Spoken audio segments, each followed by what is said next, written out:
450 জন স্বেচ্ছাসেবী 40টি নৌযান নিয়ে গাজার উদ্দেশ্যে যাত্রা শুরু করে।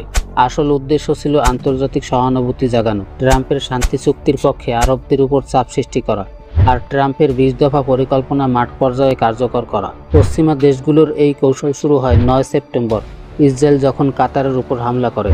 এরপর আরব দেশগুলো ঐক্যবদ্ধ হতে শুরু করে। এটাই তাদের দুশ্চিন্তায় ফেলে দেয়। খ্রিস্টান প্রধান দেশগুলো ফিলিস্তিনকে স্বীকৃতি দেওয়া শুরু করে।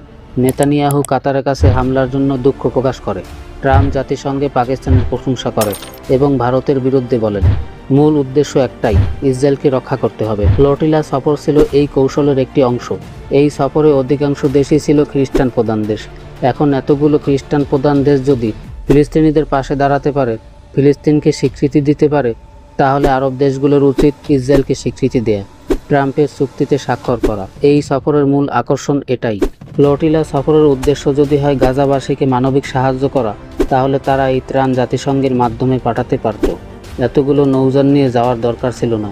এই ত্রাণগুলো জাতিসংঘের একটি জাহাজেই পাঠানো সম্ভব ছিল এবং জাতিসংঘের জাহাজে ইসরায়েলের সেনারা অভিযান পরিচালনা করতে পারত না। সবকিছুই যেন পূর্ব পরিকল্পিত আয়োজন। তারা গ্রেপ্তার হবে, জেলে যাবে, আন্তর্জাতিক সহানুভূতি তৈরি হবে এবং ট্রাম্পের শান্তি চুক্তি সফল হবে। এবার ফ্লোটিলা সফরকারী দল তারা জেল থেকে মুক্ত। এই ফ্লোটিলা সফরে আলোচনার কেন্দ্রবিন্দুতে ছিল গ্রেটা থুনবার্গ নামে একজন সুইডিশ পরিবেশ আন্দোলনকারী। গ্রেটা থুনবার্গ এবং তার পরিবারের ইতিহাস খুবই রহস্যজনক। যদি এই বিষয় জানতে চান তাহলে কমেন্টে জানান, লাইক দিন, চ্যানেলটি সাবস্ক্রাইব করুন। ধন্যবাদ।